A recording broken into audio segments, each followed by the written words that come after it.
All right, so when you want to know your sample size before you go try to do a sample, there's 3 formulas. You're going to learn 2 of them right now and then another one in the next section. All right, so these are for when you're trying to estimate the population proportion. Like, let's say you're working for Gallup or CNN or NPR or Fox News or something, and you want to go take a poll of voters.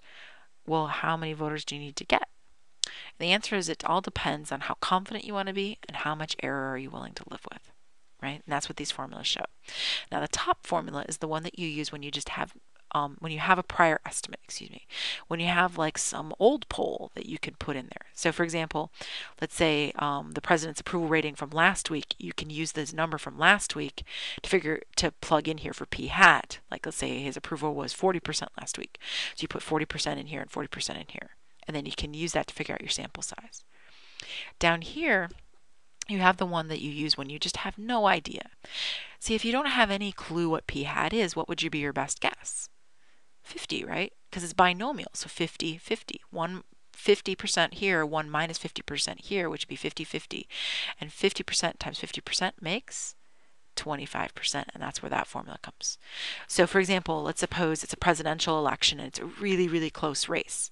If it's really, really close, then they're going to use this bottom one because it's so close that they don't want to try to assume anything. So they would just assume that it's split evenly between the 2 candidates or something.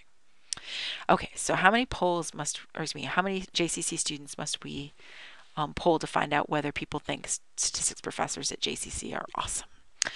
All right, now let's think. Do we have any prior estimate? So we have no prior experience regarding P. Correct? We have no idea what kind of percentage of people think that statistics professors at JCC are awesome. So that means we're going to have to use 0.25, and then it said Z alpha over 2, and then you put all of that over the error. Now, the question is, what the heck is the error and what's Z? Well, luckily for you, you already found Z way back when, a couple pages ago. We found that for a 95% confidence interval, it's 1.960. Right? It's in that little table on one of the pages. Now the error is the give or take, the within that they give you. So here they said within a 4% margin of error, that's 0.04. Now do not write that number as 4. It will be wrong, right? Oh, and I forgot. You gotta square it. There you go. Square it. All right, cool. Now I'll use Excel to do it. I'll just grab a different sheet here. All right, so let me see. My Z was 1.96. My error was 0.04. And then, I'm doing this for a reason here. What else did I need? Okay, I don't need anything. So N will be 0.25 times, parentheses, 1.96 divided by 0.404 squared. Oops, squared. Enter. 600.25. You must round up to 601. Okay? I'll write it down right here.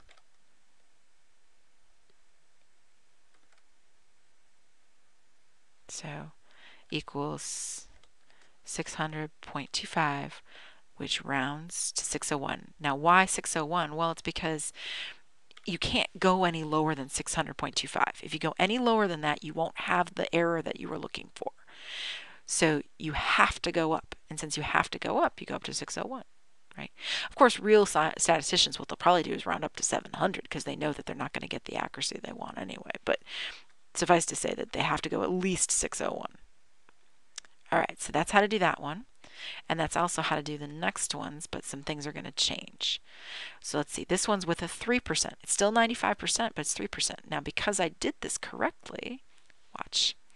If I just copy and paste, oops, you probably can't see any of this. Sorry about that. Watch me change this to 0.03.